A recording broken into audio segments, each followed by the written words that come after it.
So I titled my talk, 5 Tips to a Truly Inclusive Profession. And I sort of wrote one of my own rules, which is that I'm not going to talk about myself at all. I think Vanessa did a good job of giving you my credentials. I'm going to give you a few other tidbits about me, just to give you a sense of the person who's going to come and say all these things at you. First of all, I'm a mom. I have a 2-year-old daughter, and she's big and amazing and talking. And I'm also growing another human being as we speak. So if you see me short of breath and needing to sit down, that's what's going on there. Or I'm snacking between my points. Another thing is that I'm married to someone from a different continent who speaks a different language, has a completely different background to me, is from a different hemisphere. And I think part of my travels and my zest for adventure was what had me open and falling in love in a different part of the world, and not really realizing some of the consequences of that at the time. And what that means to me personally is that diversity isn't some abstract concept, it's something I work at every day. When we're having conversations and he's, making a face at me and I say, why are you making that face? And I assume it means something that it completely does not mean, because we're from different worlds. And you may see this in your own personal relationships, in your own professional relationships. Diversity is a beautiful thing, it's a rich thing, it's an affirming, life-giving thing, and I think it really is the only way forward in the world that we have today. But it is also hard sometimes. So again, I subtitled my talk here, some thoughts from a couple of decades. I don't hold myself up as an expert, despite Vanessa's very complimentary intro, but I have been thinking about this for a long time. And as a woman in engineering, I've been living it for a long time. So making every effort to educate myself, to be better every day, and to be more aware, and to unpack privilege, and to check myself when I need to, and be humble. And kudos to all of you for getting out of bed this early on Saturday morning to do the same thing. So I'm just going to jump right in. Here are 5 things I think we really need to do, and these are probably going to overlap with maybe ideas you've heard before. Hopefully I'm going to challenge you, maybe provoke you, maybe make you a little uncomfortable. That's a good thing too. If anyone has questions or wants kind of clarity on what I'm saying, I do think we have time for you to kind of raise your hand and for us to have conversations real time. We'll have some time at the end for questions as well. So this one, we've started nice and easy at the beginning. I think that there are some amazing efforts going on in the diversity world in engineering. I think there really is a growing awareness that, hey, it's a good idea if people have different perspectives, bring different life experiences to the table. Homogeneity is not a good thing when it comes to serving the needs of society. We do need different perspectives and different skills. And we've, unfortunately, this is kind of bad news, we've yet to achieve full gender parity and equal representation of all types of people within the engineering profession. Let's just think about that for a second. How cool would that be if one day the engineering profession was a perfect microcosm that represented all of society and that had those voices at the table when we're making decisions about where our infrastructure looks like and what types of products get made and designed. That would really be amazing, and I think we need to kind of keep our eyes on that prize. There has been great progress made on the shoulders of women that came a couple generations before me. By the time I got to university in the 90s, it wasn't that big a deal to be a woman in engineering. It kind of seemed normal, and I went into my first year after graduating, my first engineering job, thinking, this is no problem. Sexism doesn't exist, it's totally fine. And I think I needed a little bit of that in order to really have the nerve to go and do what I did.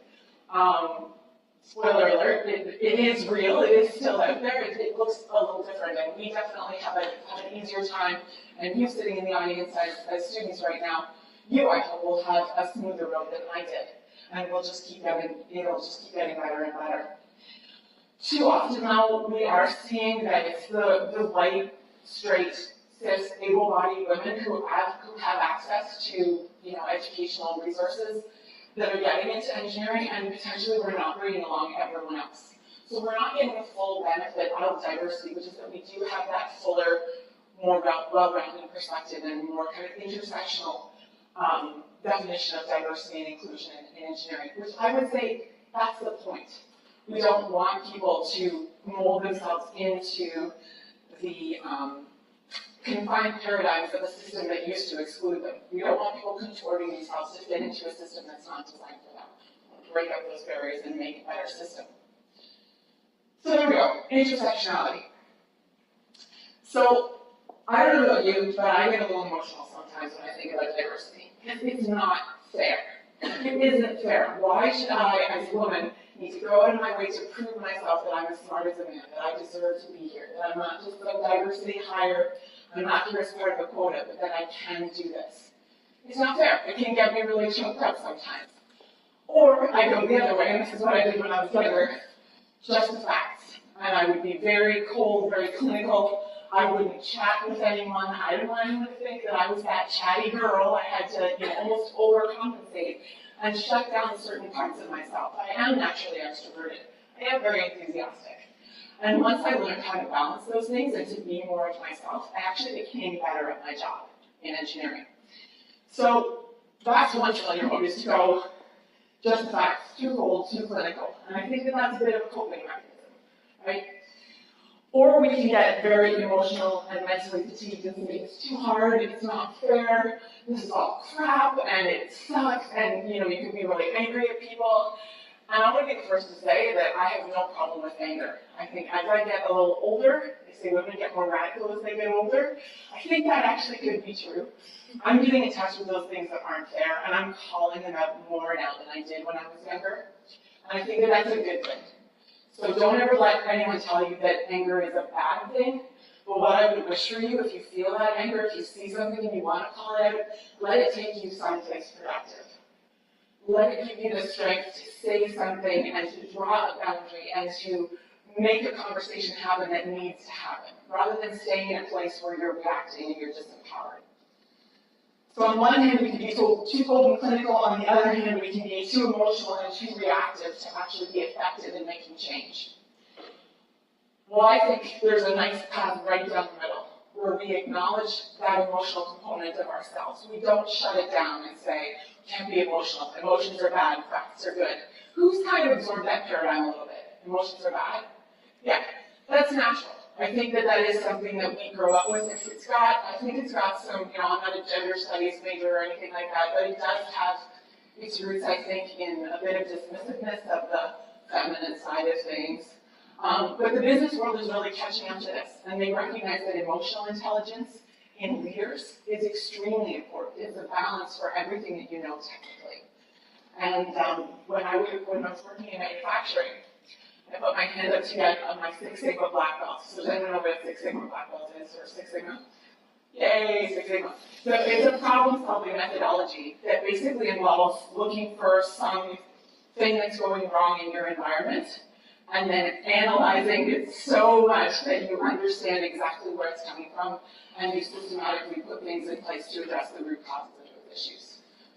Sounds pretty technical, right? Like pretty analytical. Yeah, it is. And you also need to be really good with people in order to get the data that you need, and in order to get the buy-in of the people who are going to sign off on the changes you want to make. You need to have that people side as well, so you need the balance of the two.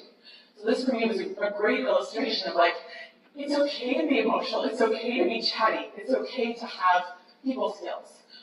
In fact, you need both. And I think we do just as much of a disservice to our women in telling them don't be chatty, don't be emotional, as we do to the guys saying, suck it up, be a man, kind of thing. It's both are, I think, really unproductive things to do. We're all whole human beings. We're all emotional, and we're all analytical. And so why don't we just let ourselves be both? So we want to call this positive emotional cycle when we think about changing the landscape and not getting into this, oh, it's unfair, oh, diversity is such a hard thing, we're trying everything and nothing works. I know I felt that at times, and I think it's fine to feel that and to really get in touch with the fact that this is not moving as fast as we want it to. We would love to have 50-50 gender representation and perfect representation in other aspects of diversity as well. We don't have it yet, so let's let that impatience and that fire motivate us to take action, to keep on going. Okay, so this is a new thing. I've never said this in public before, but I'm going to try it out on you. So we're starting to understand that biases exist. Who knows about the implicit bias test that was Harvard or Stanford came up with? Yeah, you've used it before? Okay, so this is a really cool tool, a Googleable for afterwards, if you haven't seen it already. It's a very simple test that you can take online to measure the amount of implicit bias that we have in our mind. And these are the precognitive awareness and associations of different things that we get in our minds, and they control us, basically. They control the way we react to people, the way we react to situations, and depending on how we situate ourselves within those biases that we hold, we can basically shape our reality over time. Even though I'm a woman and I think I'm capable, if I've absorbed an idea that women can't be engineers, or that I'm not really that smart, or I'm not that good at math, that's what the culture says, and that's what the bias is, I'm going to, over time, do things that are going to cause me to act out in that way. That's a real thing. That's called stereotype threat. When you're aware of yourself as a member of a stereotyped group, you will work your way into a situation where you are conforming to that stereotype. How scary is that, right? These things are controlling us and we don't even know they exist. So biases are so, so important and so powerful. And I think it's great that we now know bias exists. I think that's a fantastic thing. You are all aware. Bias is on the radar. It's being taught in some of the companies that I've worked with that are, making a really sincere effort to go after their diversity numbers. They're teaching their senior managers about bias. Fantastic. Now the next time they look at a resume and they see a woman's name instead of a man's name at the top of the resume, they are that much more likely to go, aha, okay, I remember, I have a bias, I'm going to try and be really fair to this person. Or they're going to cover up the names, right? Some companies are doing that as well, so they don't have that prejudice that's associated with gender or with whatever other sort of associations they might have with that name. But I don't think we're going far enough. I think that once we label that a bias exists, we can become so complacent. We can pat ourselves on the back for saying, hey, great, I'm an aware person now. I know my biases. I'm good. That's not enough, because those biases are still operating even though you know they're there. You have to destroy them. Or, as a coach that I once worked with said, de-story them. A bias is just a story. It's just a negative story. Often it's got some negative connotation or some negative meaning for how you show up in the world, or how another person shows up in the world, what they deserve, what they're about, what they can do. And if you can take that and say, okay, I know that there's a story about, I hate stereotypes. I've been educating myself against them for so long, I find them hard to pick up sometimes. If I have this stereotype that women are too emotional, and that they're not good at analyzing things, and they're not good leaders, I need to flip that around and say, well, all people are good and bad at all kinds of different things. There's no chance, there's a likelihood that this woman is good. She might not be that good. We don't know for sure. But the bias is telling me the story, and I'm going to undo that story. Rather than just being aware of the story, I need to undo it. So destroy, de-story, and then I think even since I made these slides, I think we need to re-story. And take that person, take that individual woman, take that individual person as you meet them. Say, wow, what have they accomplished? How have I experienced them? What do I know about them personally? Rather than filling in the details. Biases, these stories, these narratives, they're just shortcuts, right? Our minds are used to filling in information. What if we just really trained ourselves not to do that and say, I'm going to take each person as I meet them and form my opinion based on that and not on anything else? Especially when one of those, stereotypes conforms to something that's kind of known in our culture and kind of ugly. Yeah, because when you're reacting to someone in a way that fits a stereotype, what are the chances you're actually in touch with the reality of the situation? That takes a lot of humility to check yourself. And I'll give a personal anecdote here because this is something I think I've made some strides on in the last years. I know I have more work to do. I was organizing a fundraiser about 7 years ago, and I had this project in Argentina that I was super passionate about, but we were short of money, and we only needed about $5,000. And I'm like, okay, I don't have $5,000, but this isn't a show-stopping amount of money. We should be able to do this. So I put together a fundraiser, and I called up a bunch of my friends, and they all donated prizes, and a a couple of my friends who were spoken word artists agreed to headline at this event, so we charged a little bit of money, got a band together. It was super fun, actually. It was a great, great time. And I spoke to my friend ahead of time to say, like, okay, well, what poem are you going to do? He's a fairly well-known spoken word artist. And I said, you know, I knew his work a little bit, and I said, you know, don't do any of your angry stuff. And he's black, and he raps and does his poetry about social justice issues, oppression, workers' rights, that kind of thing. And I recognize now that me as a white person telling him how to be and telling him how to show up, I don't want to hear your anger. I don't want you to bring that to my party because it makes me uncomfortable, and I'm worried it's going to make my white friends uncomfortable. That was very inappropriate of me to do that. And I apologized to him a few years later, saying, you know what, I get it now. I can see the context of where I was coming from. And I know I wasn't consciously being malicious. Like, he's my friend. I would never want to hurt him. But I did shut him down, and I was blind to a privilege that I had, and I did act toward him in a way that was not okay. And I'm not going to do that anymore, because this angry black man and our fear of black anger and how that whole thing is just like, that's not a long story to it. And I needed in that moment to actually be better. And I wasn't at that time, 7 years ago, but I am now, so I'm working on that. So just being conscious of those things, those little stories, those little negative bugaboos in the culture that get into our heads and may cause us to act out toward each other, consciously or not. We really need to, I think, get over ourselves, that we all have this in us. It doesn't make us bad people, but it does mean we can do better.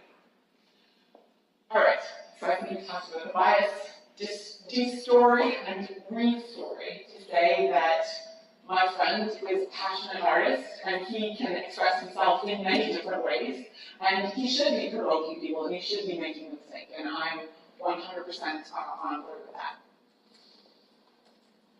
Okay, so here's another shift. This isn't written anywhere, this isn't printed anywhere, and I'm not sure that you hear this from anybody, but I think that diversity in its first kind of wave has been kind of marketed as the right thing to do. It's the fair thing to do, right? We should give all people a chance. We should let them in from kind of fairness and ethical perspective. And I think that's good. I think that's actually really true. I think there is there's literally a human rights, charter in Canada that says you're not allowed to discriminate against someone, let's say in the case of a job, on the basis of race, color, creed, sexual orientation, any of that, right? That is a good argument. However, I think the next wave, the next iteration, where we need to go now, is to show that diversity is not just the nice thing to do, it's actually the only thing to do if you want to have a thriving business and a successful company. And in our case, we talked about engineering, a successful profession. We can't really serve the public unless we understand the public and we can be represented within our ranks by all those different communities. So it's not a nice to have, it really does help us do better. And there is some data surfacing now that talks about how boards that have women on them, those companies perform much better. I think this isn't a narrative, again, that really kind of sticks with what we think we know.